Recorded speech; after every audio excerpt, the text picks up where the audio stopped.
Bonjour à tous, j'espère que vous allez excellemment bien. Aujourd'hui, on va parler Copa del Mundo, débrief de la 6e journée de compétition.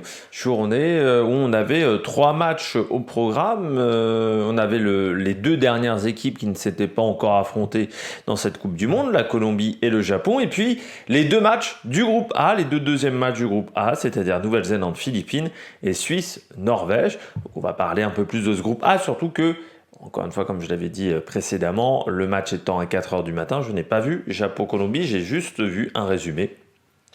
L'avantage, c'est que le match était diffusé sur France Télévisions, donc j'ai pu voir un résumé de 7 minutes 30, un peu plus important que d'autres matchs où j'ai vraiment galéré pour avoir les informations. N'hésitez pas à vous abonner à la chaîne, à réagir dans les commentaires, à mettre un pouce bleu, à partager la vidéo sur les réseaux sociaux, notamment auprès de vos proches. Vous pensez que ça peut les intéresser. Dans les commentaires, n'hésitez pas à me dire quelles équipes vous ont plu, quelles équipes vous avez trouvé un petit peu plus en difficulté. Puis quand vous vous abonnez à la chaîne, vous pouvez rajouter la petite cloche, comme ça vous êtes au courant des dernières vidéos qui sortent sur la chaîne. Si vous avez les moyens et que vous voulez soutenir la chaîne, vous pouvez faire un super thanks. Et puis, vous pouvez aller voir également le Tour de France Femmes.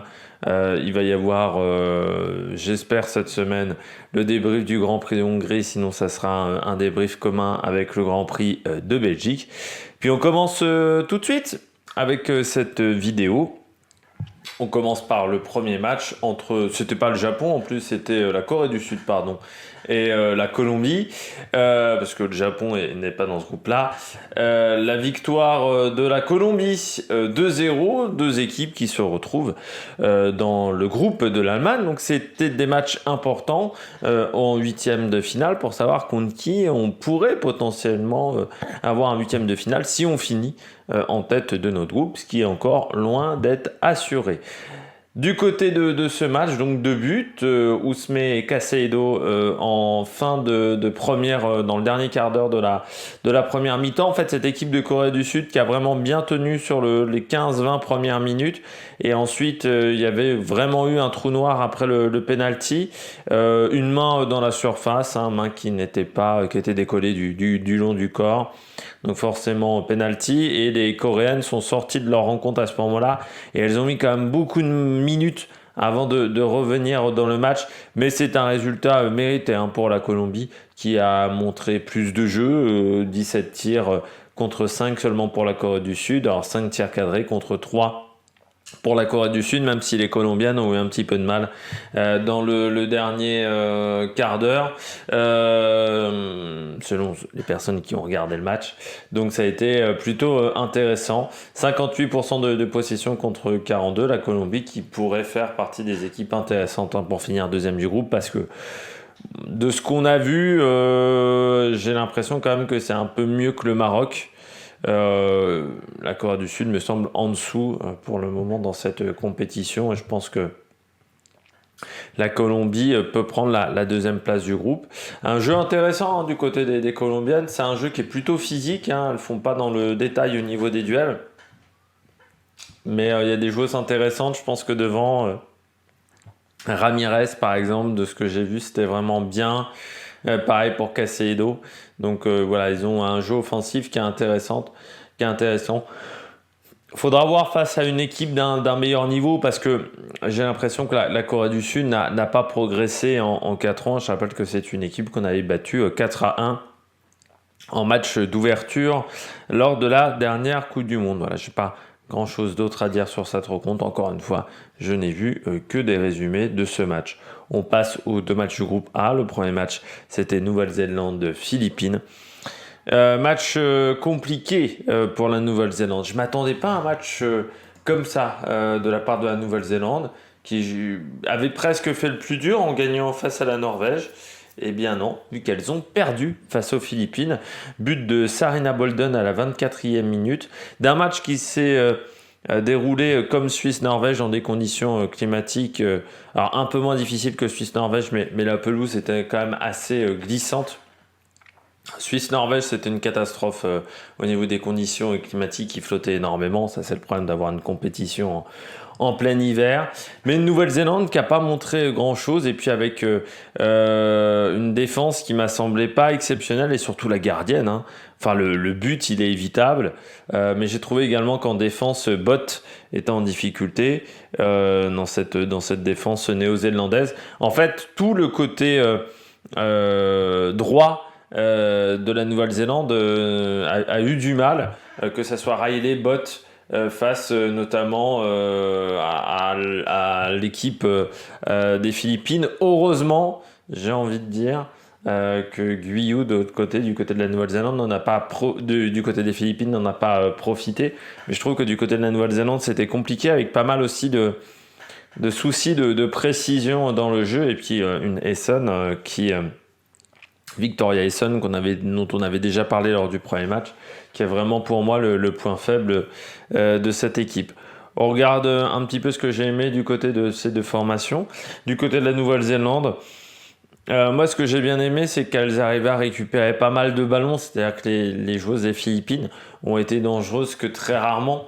Elles ont récupéré beaucoup de ballons, parce qu'en fait elles n'ont eu que 4 tirs, hein, les joueuses des Philippines, pour un tir cadré. Donc les Néo-Zélandaises qui ont eu la maîtrise du match, mais qui n'ont jamais réussi à être dangereuses.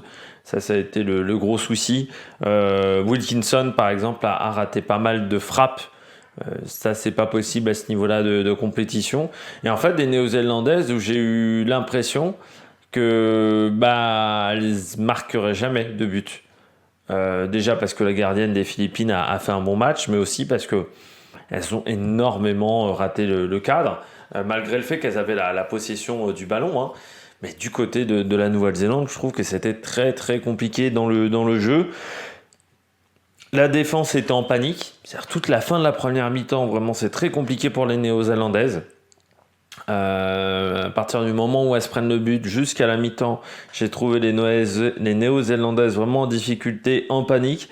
Elles n'ont jamais réussi à mettre du rythme dans la rencontre. Qu'on avait un rythme qui était très très très très lent. Ça manquait énormément de rythme. Et puis elles manquaient d'efficacité dans les 30 derniers mètres. Elles ont eu des occasions, hein, les Néo-Zélandaises, de revenir dans le score, mais elles ont souvent gâché des tirs. Enfin voilà, elles ont fait pas mal d'erreurs, beaucoup de soucis. Alors pourtant, le chiffre de précision de passe, c'est pas catastrophique, il est à 73%. Pourtant, j'ai trouvé qu'elles avaient raté pas mal de passes dans ce match. Et puis ouais, elles ont raté trop d'occasions avec des offensives qui étaient difficiles. C'est dommage parce que Wilkinson a eu des ballons, a eu pas mal de ballons, mais elle n'a pas réussi à en faire quelque chose. C'est vrai que j'ai trouvé... alors j'ai dit défensivement, hein, le couloir droit a été en difficulté. Par contre, offensivement, c'est là où on a eu les choses les plus intéressantes. Alors, pendant très longtemps, pendant le match, c'était par là que venaient les éléments les plus intéressants. Il est en train de puer des cordes, hein, de pleuvoir des cordes, pardon. On passe aux Philippines. Du côté des Philippines, elles ont tenté leur chance, même si on sent que c'est quand même une équipe qui est assez faible. C'est-à-dire qu'elles ont tenté leur chance, mais tu sens que techniquement, il y a quand même des joueuses au milieu de terrain qui ne sont pas exceptionnelles. Donc c'est un peu difficile pour amener les ballons. Elles essayaient de jouer en transition, mais elles ont perdu énormément de balles. Seulement 48% de précision de passe, c'est-à-dire qu'il y a une passe sur deux qui n'arrivait pas à destination. Donc ça, c'est vraiment pas un très bon score. C'est même un score assez catastrophique, il faut le dire. Beaucoup d'engagement, mais parfois mal maîtrisé. C'est ça que je voulais voir aussi, c'est combien de fautes elles avaient réalisées. Pourtant, seulement 8 fautes, ouais. J'aurais dit plus.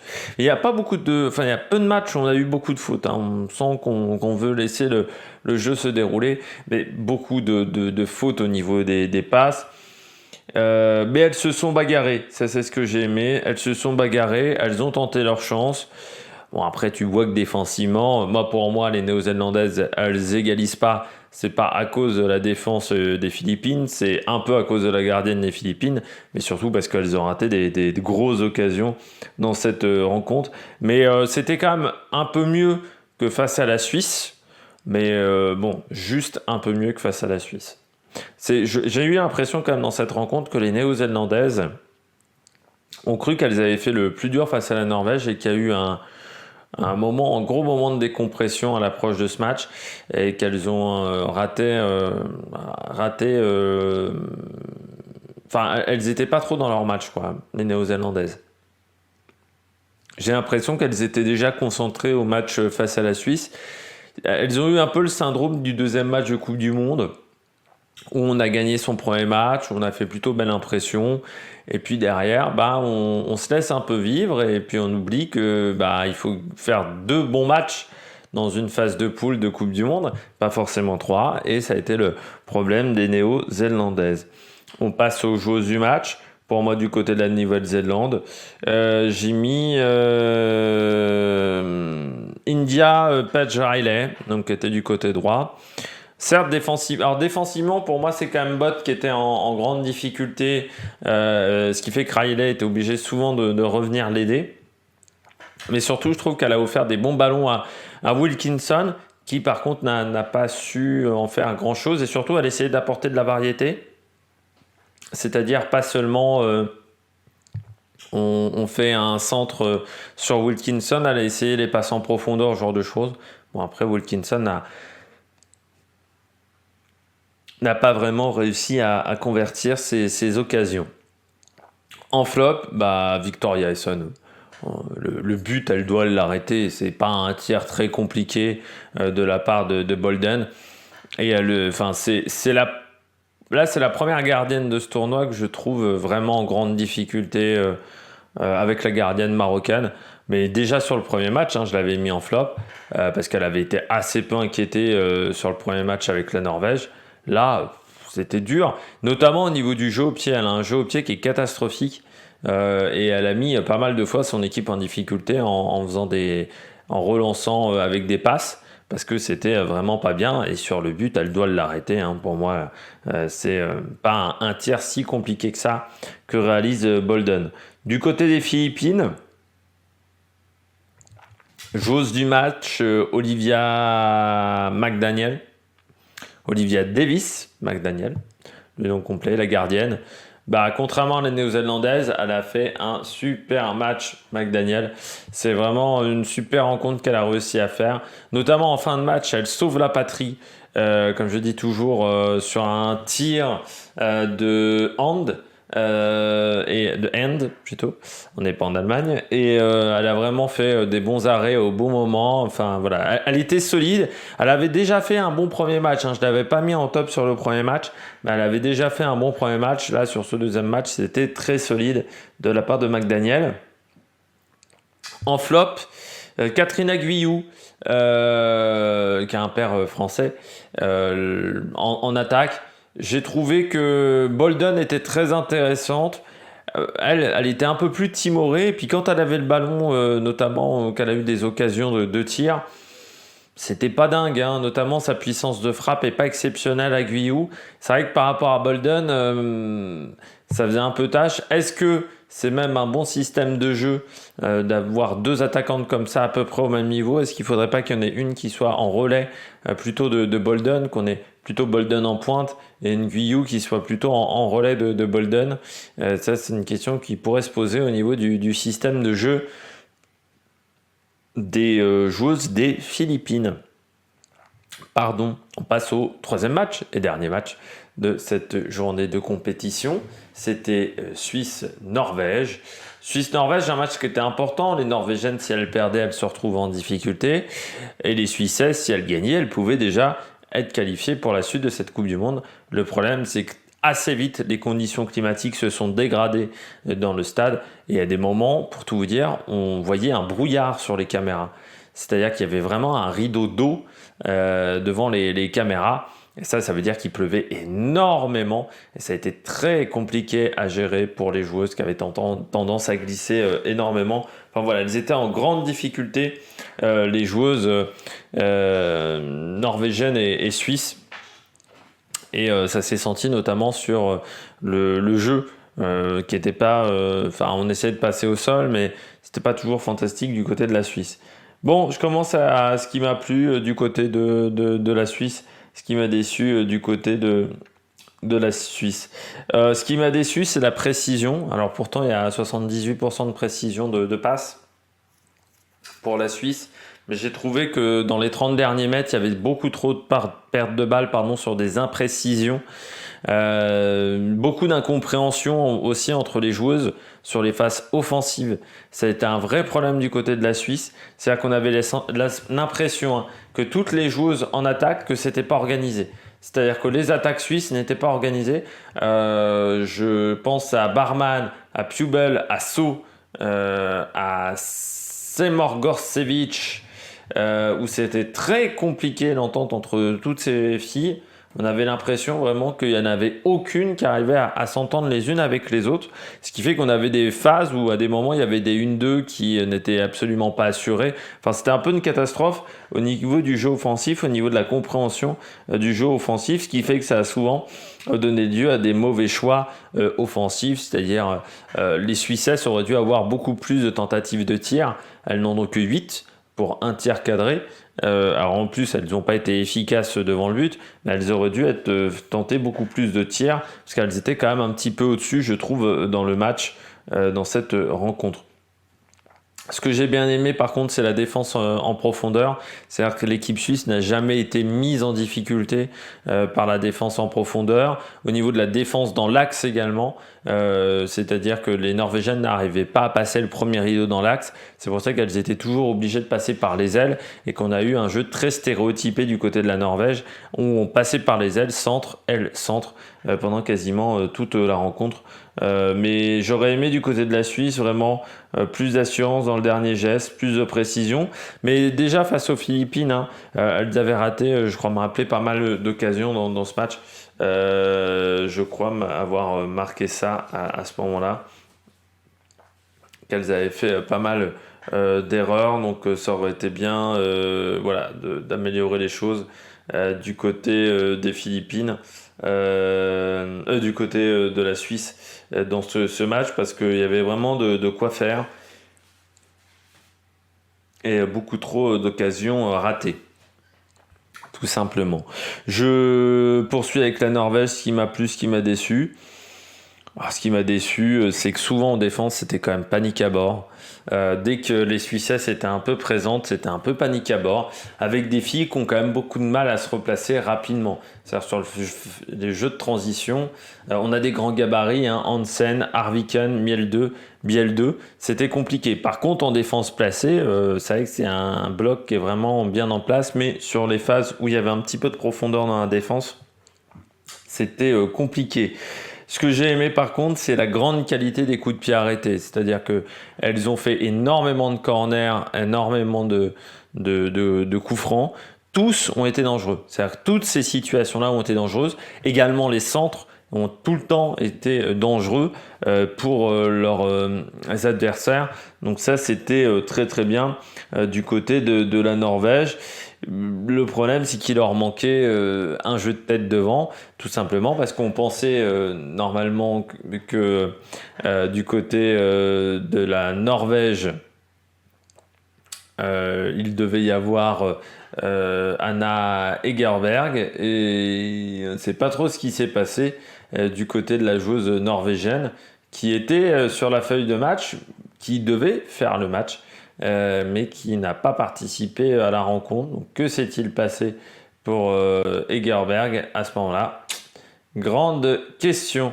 Parce que ça nous a quand même surpris, juste après le début du match, baf, elle disparaît, sans vraiment qu'on comprenne pourquoi. Donc, il semblerait qu'elle se soit fait mal aux adducteurs, mais bon, Ada Egerberg, pardon, je dis Anna, c'est Ada Egerberg. Mais il semblerait qu'elle se soit fait mal, mais on ne comprenait pas vraiment pourquoi elle a. Ils ont attendu très, très longtemps avant de ne pas la mettre sur la feuille de match. Elle est touchée à l'aine, c'est même un peu plus c'est un plus gros problème. Donc on va voir ce que ça va donner pour Ada Egerberg. Mais Ada Egerberg et l'équipe de Norvège, c'est quand même une histoire compliquée, on va pas se mentir. pour la Norvégienne depuis quelques années. Elle n'arrive pas à avoir un impact, l'impact qu'elle a en club, elle n'arrive pas à l'avoir dans cette sélection norvégienne de manière assez surprenante. On passe aux joueuses du match dans cette rencontre. Du côté de la Suisse, moi j'ai mis en plus Gaëlle Thalmann. Là aussi, on parlait de... C'est un peu la journée des gardiennes. On parlait de McDaniel, pardon, du côté des Philippines. Mais Thalmann a fait un super match. C'est sa dernière Coupe du Monde à 37 ans, c'est ce que disaient les commentateurs. Et elle a vraiment très très bien joué, Thalmann. Ça a vraiment été un appui solide. Ce qui fait aussi... Parce qu'elle a eu pas mal de tirs à gérer dans cette rencontre. Pas mal de situations un petit peu dangereuses à gérer. Et elles s'en est très très bien sorties. Kumba So du côté du flop. Alors, moi je pense que le problème au niveau des offensifs, c'était elle et Barman. C'est-à-dire, j'avais vraiment l'impression que So et Barman, ça s'entendait pas du tout. Je ne sais pas si les deux ont des animosités ou il y a un problème entre les deux, mais il y avait un vrai problème entre ces deux joueuses parce que ça ne marchait jamais leurs actions. Et So a raté quand même pas mal de choses. Donc pour moi, c'était le vrai problème. Mais du côté de la Suisse, je trouve qu'offensivement, il y a vraiment des choses à régler. Du côté de la Norvège, en plus, j'ai mis Caroline Graham Hansen. Son apport a fait beaucoup de bien quand elle est rentrée dans le match. C'est là où la Norvège a été la plus dangereuse. Et pourtant, c'était là où les conditions climatiques étaient quasiment le pire. Je pense que le fait qu'elle ait été mise sur le banc en début de cette rencontre, voilà, ça l'a un petit peu piqué au vif parce que c'est vrai que son premier match face à la Nouvelle-Zélande avait vraiment été compliqué. On ne l'avait pas vu de la rencontre. Là, elle a été beaucoup plus présente. Et puis en flop, j'ai mis Sophie Roman Haug, qui est l'attaquante qui a remplacé Ada Hegerberg. Qui a eu du mal quand même sur cette rencontre. C'est-à-dire qu'on a bien senti que c'était pas Ada Hegerberg. Il manquait ce point d'appui devant. Parce que le jeu sur les ailes, elle, faire un centre, tous les centres étaient bien réalisés. Le problème, c'est qu'il manquait Ada Hegerberg devant, tout simplement en point d'appui pour être vraiment beaucoup plus dangereuse du côté de Norvégienne. C'est 15 tiers, 5 cadrés. Bon, et les cadrés, en plus, je pense que c'est même pas par elle la plupart du temps. On regarde le programme du jour à venir. On peut déjà détailler un petit peu ce groupe A. Donc pour le moment, du côté de ce groupe A, hop, je reprends ma petite feuille. Pour le moment, la Suisse est en tête avec 4 points. La Nouvelle-Zélande et les Philippines ont 3 points, sachant que la Nouvelle-Zélande est deuxième à l'average goal qui est de 0, alors que pour les Philippines, l'average goal est de -1. Et la Norvège avec un average goal de -1 à 1 point. Ce qui fait que pour que la Suisse soit éliminée, il faudrait que la Nouvelle-Zélande et que les Philippines gagnent, et que donc la Suisse perde, et qu'en plus, les Philippines gagnent avec 3 buts. Pour avoir ou au moins 2 buts, pour que l'average goal soit un peu réglé. Du côté de la Norvège, la Norvège, il faut forcément qu'elle gagne son match. Avec un écart de but, ça serait mieux. La Norvège, je rappelle, affronte les Philippines. Et il faut forcément qu'elle gagne son match. Et ensuite, il faut espérer, de l'autre côté, que Suisse et Nouvelle-Zélande ne fassent pas match nul. Parce que si la Suisse et la Nouvelle-Zélande font match nul, ça se complique un peu pour la Norvège. Et il ne faut surtout pas que la Norvège fasse match nul. Parce qu'il faut vraiment que la Norvège gagne pour s'imposer et pour se qualifier. Et si la Suisse et la Nouvelle-Zélande faisaient match nul, la Suisse serait qualifiée. Les Philippines seraient éliminées et la Norvège, tout dépendrait de son average goal. La Norvège n'a plus son destin entre ses mains pour le moment dans ce groupe A. Du côté du programme de demain, nous serons mercredi, nous serons le 26 juillet, il y aura 3 rencontres. Le premier match, ça sera Japon-Costa Rica. Le deuxième, ça sera Espagne-Zambie. Et Canada-Irlande à 14h. Je pense que je vais faire la vidéo le matin, que je vais l'enregistrer le matin et qu'il n'y aura pas dans cette vidéo le match Canada-Irlande pour des raisons tout simplement que si j'attends Canada-Irlande, le match va se finir à 16h. Je n'aurai pas le temps d'enregistrer derrière. Donc voilà, Canada-Irlande, ça sera pour le débrief de la journée du jeudi 27 juillet, parce que je ne pourrai pas faire autrement. Voilà, donc il faudra attendre le débrief de jeudi et pas le débrief de mercredi. Dans le débrief de mercredi, il n'y aura que Japon-Costa Rica et Espagne-Zambie, les 2 matchs du groupe C, avec une Espagne et un Japon qui pourraient déjà se qualifier dans ce groupe C qui est peut-être le groupe le plus déséquilibré de cette Coupe du Monde. Nous, on se retrouve demain pour faire le débrief de ces matchs. D'ici là, n'hésitez pas à vous abonner à la chaîne, à réagir dans les commentaires, à mettre un pouce bleu. Et puis nous, on se retrouve pour de nouvelles aventures sur la Meilleure Production. Ciao, ciao!